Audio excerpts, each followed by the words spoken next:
पाठ रामगिरी रामगढ़ हम मतलब रामगिरी 13 पाठ पढ़ेंगे। छत्तीसगढ़ प्रदेश से उत्तरशा दिशि मुकुट में सुगुजा मंडलम स्थितम अस्ति रत्नगर्भ भूभागो एवं वन्य शुभामपि धरति। अत्र अनेकानि ऐतिहासिक पुरातात्विक स्थलानि सन्ति तेषु अन्यतम रामगिरी है रामगढ़। छत्तीसगढ़ प्रदेश की उत्तर दिशा में मुकुट के समान सरगुजा जिला जो है स्थित है। रत्न को अपने घर में धारण किए हुए ये जो भूभाग है वन की शोभा को धारण किया हुआ है। यहाँ अनेक ऐतिहासिक पुरातात्विक स्थल हैं, उनमें से रामगिरी एक है। इदम स्थानम अंबिकापुराद 45 किलोमीटर दूरे दक्षिण दिशि वर्तते। रामगढ़ पर्वते हस्तिपोल सीताव्यंग्रा जोगीमाड़ा लक्ष्मणव्यंग्रा इत्येतानि महत्वपूर्ण स्थानानि सन्ति। वह स्थान जो है अंबिकापुर से 45 किलोमीटर दूर दक्षिण दिशा में है। रामगढ़ पर्वत पर हाथीपोल सीताव्यंग्रा जोगीमाड़ा लक्ष्मणव्यंग्रा आदि जो है महत्वपूर्ण स्थान है। हस्तिपोलेति 180 फुट परिमिता प्राकृतिक सुरंगा अस्ति। अस्य अंतर्भागे स्रोत प्रवहति। अत्र एक शीतल जलकुंडम वर्तते। अत्र सीताकुंडमिति कथ्यते। अत्र श्रीराम वनवास काले किंचित कालम निवसत्। विश्वकवि कालिदास अत्र निवसन् मेघदूतम् इति काव्यस्य रचनां करोत्। 180 फुट परिमाण की हाथीपोल जो है प्राकृतिक सुरंग यहाँ पर है। इसके अंदर क्या बहता है? झरना बहता है। इस अस्य अंतर्भागे स्रोत भवति। इसके अंतर्भाग में झरना बहता है और यहाँ एक ठंडे पानी का जल कुंड है। शीतल मतलब होता है ठंडा, यहाँ एक ठंडे शीतल जल कुंड भी है, ठंडे पानी का जल कुंड है जो क्या कहलाता है? अतः सीता कुंड में कहते, इसे सीता कुंड भी कहते। यह सीता कुंड कहलाता है। अत्र श्री राम वनवास काले किंचित निवसत्। यहाँ श्री राम जो है वनवास काल के समय कुछ समय यहाँ पर रुके थे। विश्व कवि कालिदास ने यहाँ पर रहते हुए मेघदूत नामक काव्य की यहाँ पर रचना की थी। उन्होंने तेन दूत काव्य सीताया स्नानेन अत्रत्य जलानी पुरानी सर्व स्थित छाया इति रामगिरे वर्णम कृतम। उन्होंने दूत काव्य में सीता के स्नान से यहाँ के जल की पवित्रता और वृक्षों की घनी छाया, स्तन छाया मतलब घनी छाया, तथा रामगिरी का वर्णन किया है। यहाँ पर रामगिरी का वर्णन किया है। हस्तिपोल सुरंगस्य परे एक नाट्यशाला अस्ति। जना या सीताव्यंग्रा इति कथ्यन्ते।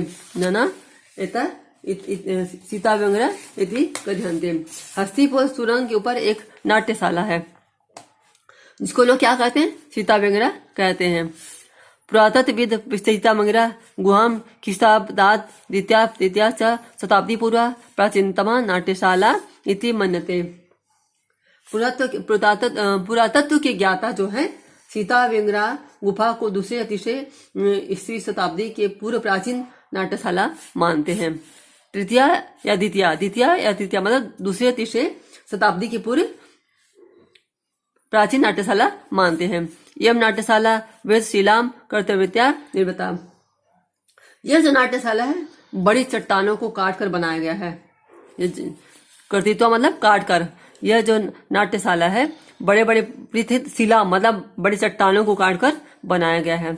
अश्य रूपांकन भरत मुनि नाट्य शास्त्रे कृतम। इनका जो रूपांतरण है, उल्लेख जो है भरत मुनि के नाट्य शास्त्र में लिखा गया है। यह नाट्यशाला जो है आयताकार है। अनुमानित आयाम लंबाई जो है 4400 फुट, विस्तार जो चौड़ाई जो है 15 फुट इति क्षेत्रे परिमिता। इसकी अनुमानित लंबाई जो है 4400 फुट और चौड़ाई जो है 15 फुट है। अस्य भिता सरला द्वारम गोलाकार अंतर्भागे प्रस्तर आसनानि सन्ति। अस्य उपयोग नाट्यस्य कृते अभवत्। यहाँ पर जो बैठने के लिए दीवारें जो हैं वो गोलाकार हैं और भीतरी भाग में बैठने के लिए जो स्थान है वो भी सीधा, और दीवारें जो हैं सीधी हैं और बैठने के जो स्थान है वो गोलाकार हैं। इसका प्रयोग नाटक के लिए होता है। इसका प्रयोग जो है नाटक के लिए होता है। ब्रह्मलिप्यां एका शिलालेखो अस्ति। अयं भारतस्य इतिहासे अद्वितीया अस्ति। अस्य अनुसंधान 1848 ख्रीष्टाब्दे कर्नल औसले इति महाभागेन कृतम्। इस ब्राह्मी लिपि में खुदा हुआ एक शिलालेख है। यह भारत के इतिहास में अद्वितीय है। इसकी खोज 1848 ईस्वी में कर्नल औसले महोदय ने की थी। सीतावेङ्गना गुहाया पार्श्वे अन्या गुहा जोगीमाणा अस्ति। अस्या भित्तौ ब्रजलेपन प्रलेपिता सन्ति।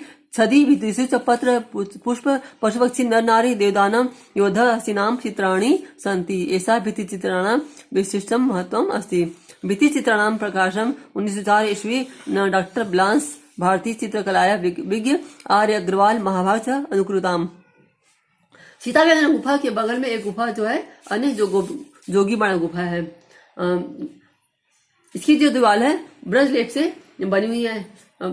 बस इसकी दीवार जो है ब्रजलेप से लिपी हुई है। और छत और दीवारों में पत्ते, फूल, पशु पक्षी, नर नारी, देवदानम और योद्धाओं के युद्ध के समय हाथियों के चित्र हैं।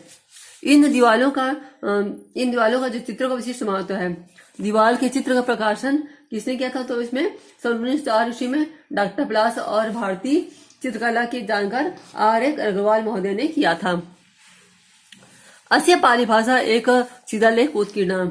यहाँ पाली भाषा में एक शिलालेख जो है वो उत्कीर्ण मतलब खुदा हुआ है। शिलालेखे रूपदक्ष देवदिनस्य देवदासी सूत कन्या प्रण गया था वर्णिता स्थित। शिलालेख पर रूपदक्ष में देवदिनस्य देवदासी सूत कन्या की प्रण गाथा का वर्णन है। जोगीमाणा गुहा अग्रभागी अपना लक्ष्मण मेघरा गुफा अस्ति। जोगीमाणा गुफा के आगे दूसरा जो है वो लक्ष्मण मेघरा गुफा है।